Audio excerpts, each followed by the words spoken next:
Mesdames, Messieurs, peuple congolais, le Congo-Brazzaville outragé, le Congo-Brazzaville souillé, le Congo-Brazzaville déclassé, le Congo-Brazzaville en mort clinique, surendetté, en faillite et désormais presque ingouvernable durablement. Par qui et pourquoi et vers quoi? Le Congo-Brazzaville outragé, par qui et pourquoi et vers quoi? Mesdames, Messieurs, peuple congolais, vous savez que dans la marée du soir, Henri Mortalan l'avait pourtant dit ceci, je cite, dans un pays, lorsque ceux qui osent dire non ne dépassent pas en nombre considérable, ceux qui ne l'osent plus, le pays est foutu. Pour cela percevoir au Congo, par exemple, il suffit d'observer d'abord l'âme du peuple congolais. Il faut voir les liens sociaux, les familles, le tissu social est plus que jamais détruit complètement. Voilà, quand on détruit l'âme d'un peuple, donc on détruit l'avenir d'un pays, d'un peuple. Bien sûr que ce peuple est, depuis Sassou Nguesso II, affamé, fliqué, terrorisé, laissé sans éducation, sans soins, sans justice, etc., etc. Alors, prenons le cas de la condition humaine. Le cas de vie, par exemple. Les Congolais vivent dans des villes déchets, des villes poubelles, où la question de l'eau potable, empoisonnée, devient le problème même de la signification même de la civilisation. Nous ne parlons pas de l'alimentation, des faux médicaments, des soins, etc., etc. Il faut aussi parler des problèmes de la dette publique. Elle est aujourd'hui évaluée autour de 78% du PIB, produit intérieur brut. Alors que le pays est producteur de bois précieux, de pétrole, quatrième pays producteur du pétrole, même si les cours du baril, qui depuis 3 ans ont baissé. Mais pourquoi nous sommes arrivés là, avec cette dette publique, dans une population qui ne représente qu'un quartier du Caire et 3 quartiers de la ville de Kinshasa ou de la République démocratique du Congo? Il y a un problème. Est-ce qu'il y a des cerveaux dans ce pays? Oui, mesdames, messieurs, le Congo outragé, par qui? Oui, vous savez que il y a un proverbe chinois qui dit que dans toute organisation, quand il y a un dysfonctionnement, c'est celui qui a la tête qui en est responsable. On sait que dans une organisation, qu'elle soit État, entreprise ou association, c'est celui qui a la tête de cette organisation qui en est responsable. Donc le poisson pourrit toujours par la tête. Le pays outragé par la tête, c'est-à-dire par M. Denis Sassou Nguesso. Mais il n'est pas seul.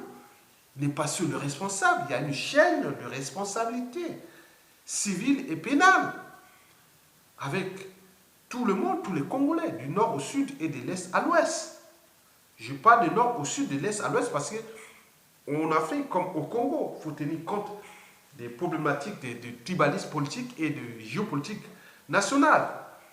Oui, ça soit à travailler avec des nordistes, des sudistes, de l'est, ouest, qui continuent à l'alimenter. Donc c'est eux, ceux qui, à un moment ou l'autre, ont été à des postes de responsabilité, qui sont d'ailleurs encore aujourd'hui aux postes de responsabilité. Donc il ne faut pas les chercher ailleurs, des boucs émissaires. Voilà, donc c'est une culture de responsabilité. Si on sait que Sassou Nguesso est là, et nous sommes en train de l'accompagner, on dira oui, c'est la faute des nordistes. Ah, c'est la faute des sudistes. Ah, c'est la faute des Bochis. Ah, c'est la faute des... Bon. Donc, on est dans la culture de l'irresponsabilité et surtout de la soumission volontaire. Vous savez que dans le discours de la servitude volontaire de la Boétie au XVIe siècle, il disait comment cela se fait-il qu'un seul individu peut prendre le contrôle d'un pays et laisser tout le monde dans la servitude volontaire. Mais bien sûr que c'est nous qui léguons ce pouvoir à ce monsieur et qui l'utilise d'ailleurs pour détruire ce pays. Mesdames, Messieurs, Pourquoi le Congo est outragé? Oui, pour éviter les amalgames, le négationnisme et surtout les responsabilités individuelles et collectives, je dirais que c'est tous les cadres politiques, civils et militaires congolais qui ont dû travailler avec Sassou Nguesso, qui aujourd'hui travaillent encore avec monsieur le dictateur Denis Sassou Nguesso. Ils sont du nord, du sud, de l'est et de l'ouest. Parce que je ne peux pas comprendre que le dictateur aujourd'hui est en train de massacrer les populations du sud, Congo, en particulier ceux de la région du Poul, sans que les dignes fils du sud, Congo ou du Poul, puissent s'indigner massivement contre le dictateur et dire non, mais on le met hors d'état de nuire. Mais là, c'est impossible. Est-ce qu'il y a une certaine culture de l'indignité, génétique même, de l'indignité, une certaine culture de la lâcheté? Oui, on peut tout à fait comprendre pourquoi ces individus s'accaparent de ces postes de responsabilité par achat de conscience ou de la condition sociale pour détruire tout un pays. Bien sûr que les opposants sont en prison, ils vont mourir parce que c'est une économie qui est comme ça. Si vous ne mettez pas les gens dans la rue pour se libérer, mais il est sûr et certain qu'il va massacrer ces populations. Et ces prisonniers politiques vont mourir en prison. Il y a eu des précédents partout en Afrique francophone, ou en Afrique, ou même d'ailleurs dans le monde, pour des genres de dictatures. Surtout la dictature antisociale, équinogène, instituée, qui est déjà aujourd'hui constitutionnellement légale, c'est-à-dire à partir de la Constitution du 6 novembre 2015, en tenant compte des articles 10, 95 et 96. Donc Sassou Nguesso est légal dans sa ligne de conduite. Mais bien sûr qu'il y a eu des trahisons autres. Mais pourquoi se remettre toujours en cause les problèmes de nord, sud, est, ouest? Bien sûr que le régime politique de Sassou Nguesso abuse du tribalisme et de la géopolitique nationale pour se maintenir au pouvoir. C'est tout simplement ça. Sinon, ça cesserait. Est-ce que les cadres, les élites, soi-disant élites politiques, civiles et militaires, ont la raison? Ce qui définit l'homme de la nature, qui différencie l'homme de l'animal. Est-ce qu'ils ont une certaine raison de douter, d'oser dire non et de prendre ses responsabilités? L'esprit critique et dire non, mais c'est pas possible. On ne peut pas venir tuer une population autre.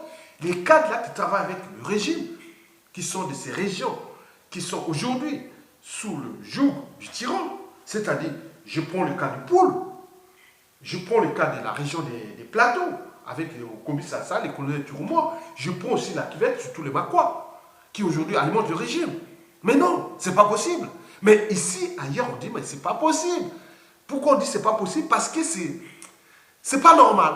C'est pas, voilà, c'est des choses qu'on peut pas comprendre ça. Mais pourquoi c'est là? Bien sûr que la conscience devait être au cœur de l'esprit de ces gens. Est-ce qu'ils sont au stade d'humanité? Si tous les acteurs politiques, civils et militaires, qui aujourd'hui, qui ont d'ailleurs travaillé avec Sassou, d'autres sont tirés comme des rats, d'autres sont en exil, d'autres sont en prison. N'oublions pas, père aux âmes de tous ceux qui ont été assassinés. Mais pourquoi ceux qui sont encore en activité ne prennent pas les responsabilités? Parce que le pays n'est pas la propriété de ce monsieur. Bien sûr que vous êtes en train de l'accompagner. Il ne suffit plus de dire oui, ah oui, c'est le problème du Nord, le problème du Sud. Non, non, non, ça c'est les responsabilités. Le temps n'est plus de s'indigner, mais d'agir. Mesdames, Messieurs, le Congo est outragé. Et vers quoi? Mais bien sûr que le pays est déjà en faillite. Il est en mort clinique et ingouvernable. Il sera plus que jamais submergé d'ici à 2018, 2020 et 2021. Si nous ne prenons pas nos responsabilités.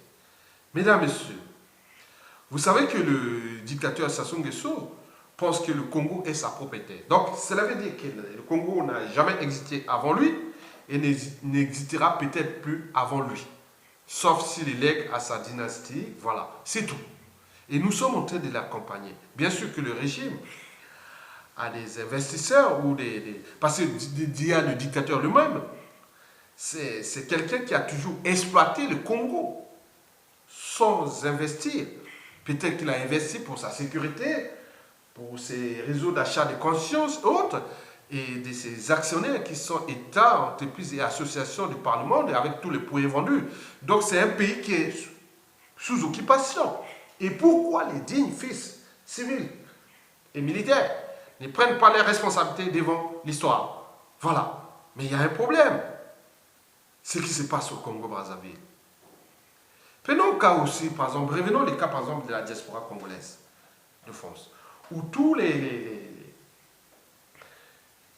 le peuple là-bas n'attend que le signe de la diaspora pour donner des idées, des concepts et structurer la résistance pour devoir évincer le régime.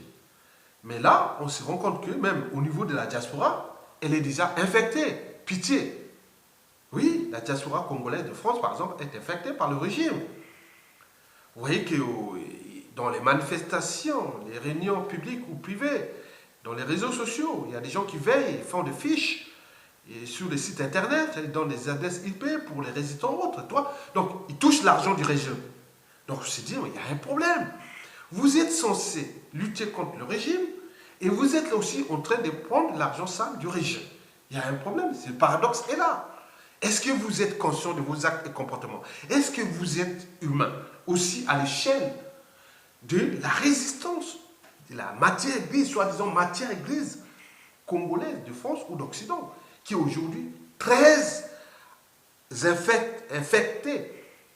infestée par le régime, en livrant des sommes d'argent colossales pour qu'ils se taisent, fliquent les uns et les autres. Et déjà, je vous dis que le problème, par exemple, qu'on a pu soulever, par exemple, il y a des faux opposants du régime qui travaillent avec le régime et qui, aujourd'hui, sur les réseaux sociaux ou médias autres, médias sociaux ou les sites internet de la résistance sur la place de Paris, en France ou l'Occident, on ne parle plus. Bien sûr que peut-être qu'ils tiennent compte des problématiques du tribalisme qui tient le pouvoir au nord. Et voilà, même si le pouvoir au nord, on peut aller prendre l'argent de ces gens du nord-là. Mais qu'est-ce que ça peut faire? Mais ce qui en soi est déjà un problème moral et aussi politique. Vous allez diriger le pays là comment? Avec ces genres de comportements? Bien sûr au final, vous allez recevoir des amalgames, des négationnismes et aussi des réactions parfois qui seront peut-être proportionnelles à la trahison. Mais attends, vous êtes en France et vous travaillez pour les régimes et vous venez diffuser des ignominies pour dire oui, le problème du Nord, le problème du Sud, l'embauchie, autre. Non, non, non. La responsabilité, elle est individuelle et collective. Et donc, nous devons mettre en solution les moyens de se libérer. Vous savez qu'il y a deux compatriotes qui ont dit dernièrement que, par exemple, Ondéa Ngombe, il a dit que jamais dans l'histoire du Congo, le dictateur Denis Sassou Nguesso n'a jamais été aussi faible. Et John Benit Zaba, il a pourtant dit, écoute, il nous manque quelqu'un pour le pousser. Moi, je l'ai répondu, j'ai dit, non, mais c'est quelqu'un tout simplement du peuple. Parce qu'un dictateur n'a pas de concurrent à sa taille si le peuple ne relève pas le défi.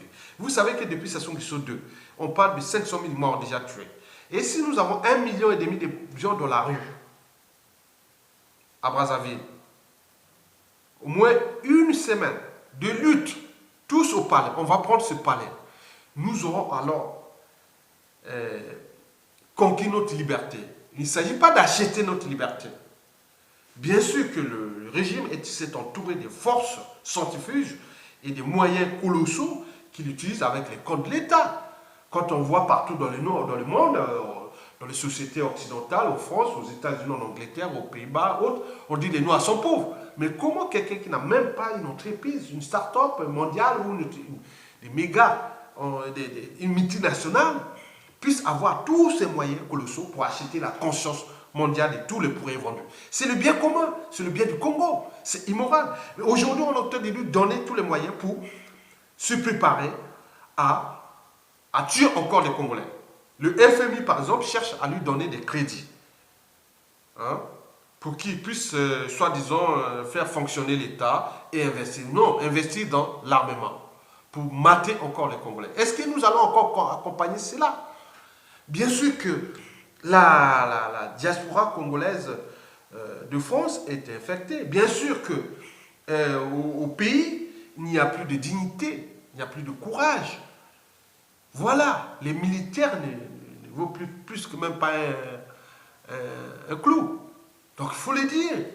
Donc pourquoi nous sommes en train individuellement et collectivement en train d'accompagner ce monsieur qui est en train de préparer le déclassement total du pays, en même temps en préparant sa dynastie à prendre le pouvoir et continuer à détruire ce pays. Et demain, nous allons nous retrouver avec une dette publique de plus de 100% du PIB. Donc nos forêts, nos rivières, tout ce qui est dans notre pays, ça sera vendu à la découpe. Et nous sommes en train de préparer cela. Et vous ne vous rendez pas compte, les problèmes de la dette, la condition sociale est déjà, nous sommes dans les villes poubelles, les gens vivent dans les poubelles, les gens boivent l'eau insalubre, empoisonnée, la nourriture est infectée, les faux médicaments, et tout ça, vous cherchez quoi encore? On parle des députés qui n'ont pas reçu leur retraite, et aussi par-ci par-là. Mais quels députés? C'est illégal, ils sont depuis 3 ans, il n'y a pas de députés au Congo, même si c'était un pouvoir de fait.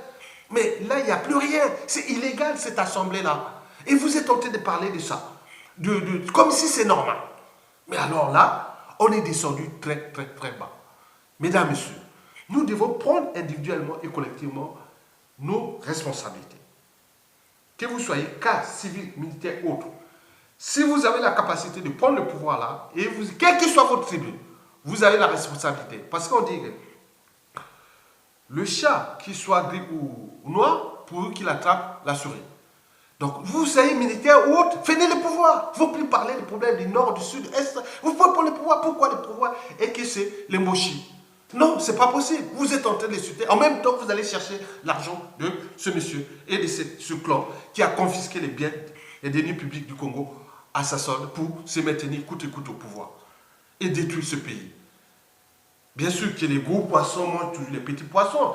Il est entouré des gros poissons qui sont là, qui ont compris que bon, il y a un marché à détruire ce pays et faire ce qu'on ne sait pas leur agenda caché.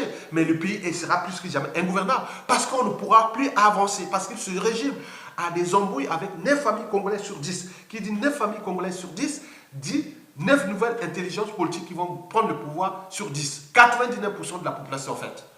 Donc vous allez accompagner ça, que ce soit, je parle de nos partenaires, soit disons partenaires économiques, autres, vous allez continuer ça. Est-ce que, dans l'histoire de l'humanité, est-ce qu'il y a eu des régimes qui sont restés 1000 ans? Non. Mais la haine, la rancune, et vous le connaissez, hein, parce que quand les injures, les menaces ne suffisent plus, que les dangers est proche. Et si vous vous êtes rendu compte, vous avez fait la lecture de la chute de la plupart des dictatures dans le monde. Est-ce que vous avez fait la lecture que le monde a changé?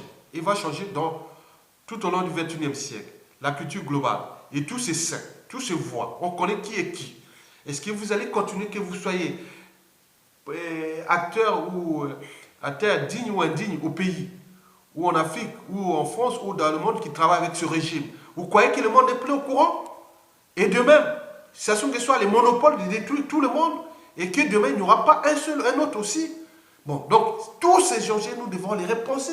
Bien sûr qu'il a sacrifié sa tribu, qu'il déteste ailleurs, parce qu'il ne se rend même pas compte qu'il est en train de mettre des solutions pour détruire sa propre tribu, sans oublier ses enfants, petits-enfants, autres. Mais bien sûr que tout n'est pas éternel, le pays appartient aux Congolais.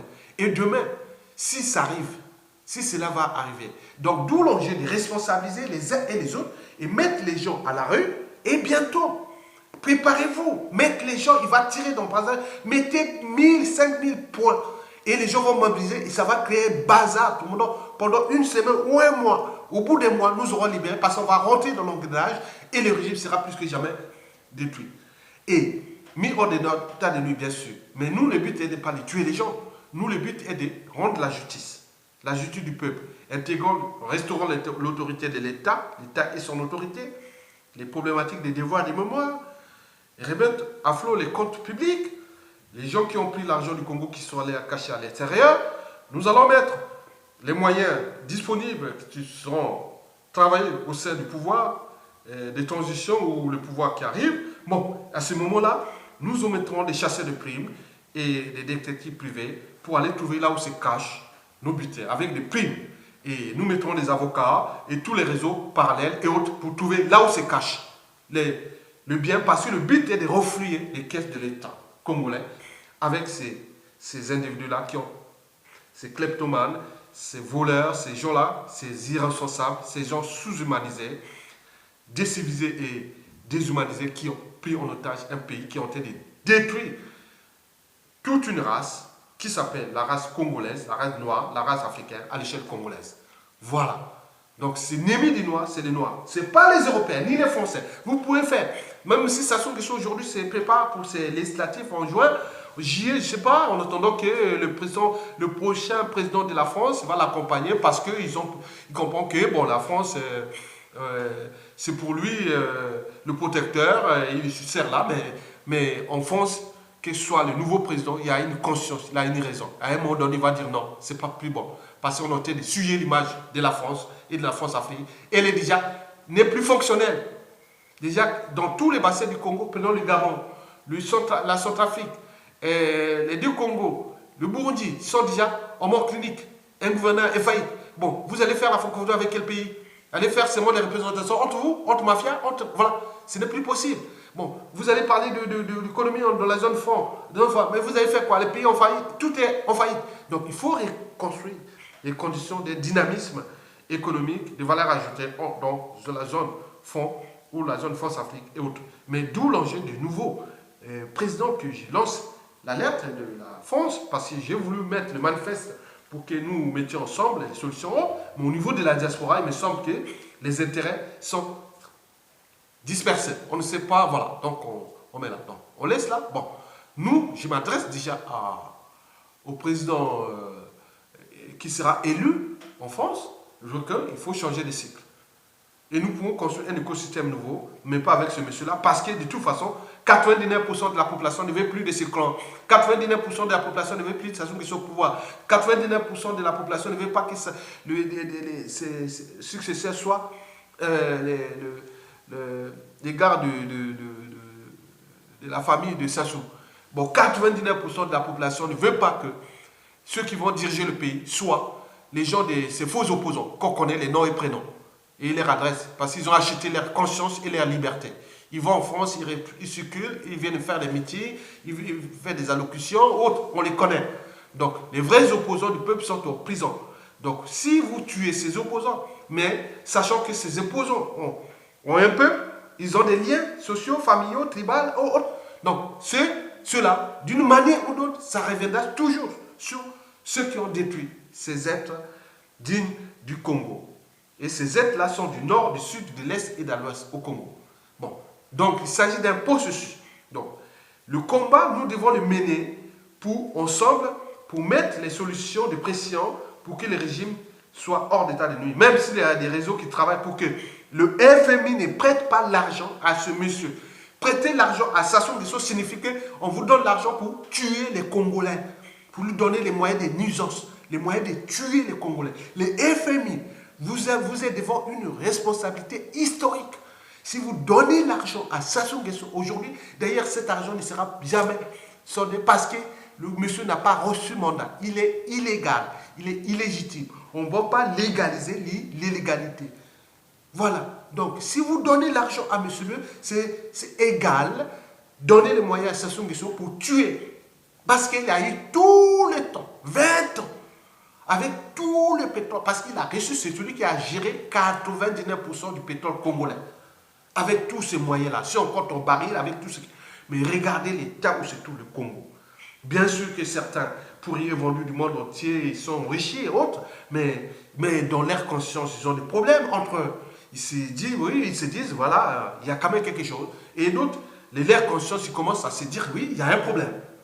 Donc, nous devons accompagner le changement parce que le peuple congolais a besoin de changement. Il a soif de changement. Il s'est manifesté le 20 mars 2016. Bien sûr qu'il y a eu des conspirations contre les 10 fils du Congo qui sont aujourd'hui en prison. Ceux qui ont acheté leur liberté circulent et font ceci, croient qu'ils vont devenir des présidents du Congo. Mais détrompez-vous. Voilà. On vous donne les moyens. Si on vous tue, on tue nos opposants, nos prisonniers politiques. Ça se les tue. Mais sachant que ces prisonniers politiques ont des enfants, petits-enfants, des tribus, des élites, dans de ces tribus, des relations humaines, ils sont entre eux, interactions, Mais je suis sûr et certain, ça retombera sur vous. Mais ceux qui se disent aux faux opposants, ceux qui sont en liberté, ils font des meetings, ils font des amalgames, ils viennent divertir les gens, mais tout le monde le sait, tous les Congolais savent. Et aujourd'hui, demain, dès qu'il y a les détonateurs, vous allez voir que vous serez plus que jamais aussi souillés, comme les dictateurs eux-mêmes. Donc arrêtez de faire votre diversion, au lieu de mobiliser le peuple et les mettre dans la rue pour que vous soyez des gens dignes et courageux, au lieu d'être des indignes, des peureux, des touillards et autres qui croient que on s'attache sur les comptes d'un État, les deniers publics d'un État, en le détruisant les cas. Aujourd'hui, 90% de la population congolaise de Brazzaville est dans la merde. Et je vous rappelle que cette population ne représente que 3 quartiers de Kinshasa, la capitale en face, la République démocratique du Congo. Donc on ne peut pas gérer 3 quartiers de Kinshasa. On se dit qu'il y a un problème. Quelqu'un est des élites qui ne peuvent pas gérer une population qui représente seulement un quartier du Caire en Égypte. Ce n'est pas possible. Et les moyens colossaux, des milliards. Officiellement, c'était à un moment donné 4-5 milliards de dollars chaque année. Mais officieusement, on sera à 10 milliards. Mais avec une dette d'aujourd'hui qui avoisine les 12 milliards de dollars. Mais pourquoi on voit cet argent? Donc, l'État congolais a été confisqué par Sassou Nguesso, qui se croit être le propriétaire du Congo, entouré de ses actionnaires qui sont des États, des entreprises et des associations, sans oublier des oligarchies et tous les pourris et vendus du monde entier et les réseaux criminels. Et c'est devant la race noire qu'on le montre que, voilà, nous sommes souillés, on ne nous respecte plus ailleurs dans le monde, on rigole. Même si certains disent, ah oui, tiens, au Congo, pas du Congo, ah non, je ne suis pas zaïrois. Non, non, non, ce n'est pas un problème des zaïrois. Moi, je préfère même dire, même si je n'ai pas de lien ou je n'ai aucun lien avec les zaïrois, du point de vue familial, autre, mais je suis africain. Pourquoi dire, ah oui, c'est les Zaïrois. Mais demain, on va dire, ah tiens, c'est les Tchadiens. Ah tiens, c'est les Gabonais. Non, non, non, c'est pas vrai. C'est l'irresponsabilité. Et vous venez ici, vous dites que vous êtes africain. C'est le paradoxe. Donc, nous devons nous unir et mettre hors d'état de nuit à l'échelle africaine ces messieurs, ces monstres, ces mauvais, ces êtres stupides qui nous ont été placés là pour détruire l'Afrique. Et nous sommes là en train de les accompagner. Nous n'avons pas besoin de devenir des super puissants développés. Non. Nous, on a besoin seulement de vivre dignement. Qu'on nous laisse la liberté de choisir ceux qui nous gouvernent. Comme cela se passe ici en Occident, ailleurs. Mais pourquoi ce blocage entretenu par les Africains eux-mêmes? À chaque fois qu'il y a quelqu'un intelligent, on trouve toujours un autre Africain pour venir le bloquer. Est-ce qu'il y a une lignée génétique sous-humanisée d'une race noire à l'échelle mondiale? Il y a un problème. Tout le monde entier se moque de la race noire. C'est pas possible qu'on puisse rester dans cette servitude, dans cet esclavage aujourd'hui entretenu par nous-mêmes, Africains, parce qu'on ne rentre pas chez toi sans qu'il demander l'autorisation de ta clé ou autre. Même il peut y avoir effraction. Mais quand vous êtes à l'intérieur de quelqu'un qui a l'infraction, vous devez le mettre dehors. Et voilà. Donc, vous ne le mettez pas dehors, ça veut dire que vous êtes ensemble. Donc, c'est le problème. Vous pouvez venir là avec vos biens mal acquis et autres que vous avez achetés. Vous croyez que ici, vous venez vivre ici en Occident. Mais avec la pénurie, le déclassement aussi de l'Europe et de tout le monde entier, mais vous serez plus libre ici. Hein. On va vous moussouiller ici, noir ici. Tout noir ici, africain ici, vous serez traité pareil. Vous passez dans la rue parce que vous pouvez passer dans une belle voiture. Mais c'est bien. Mais attendez, mais quand vous allez descendre quelque part, on va vous dire, ah monsieur, on va vous rappeler que vous êtes négro, vous êtes, voilà, vous allez faire ça. Et vous serez humilié, comme tout autre Africain ou noir. Voilà. Donc vous devez repenser le monde d'aujourd'hui et de demain ensemble, puisque nous ne sommes pas capables. Mais pourquoi pas laisser les autres maintenant dire, oui, bon, on recolonise l'Afrique. Pourquoi laisser à ces pseudo-élites qui sont là que pour parler du problème du tribalisme, voler, piller, tuer et autres? Mais non, c'est notre modèle de civilisation. Tuer. Non, il y a un problème. Mesdames, Messieurs, je vous remercie.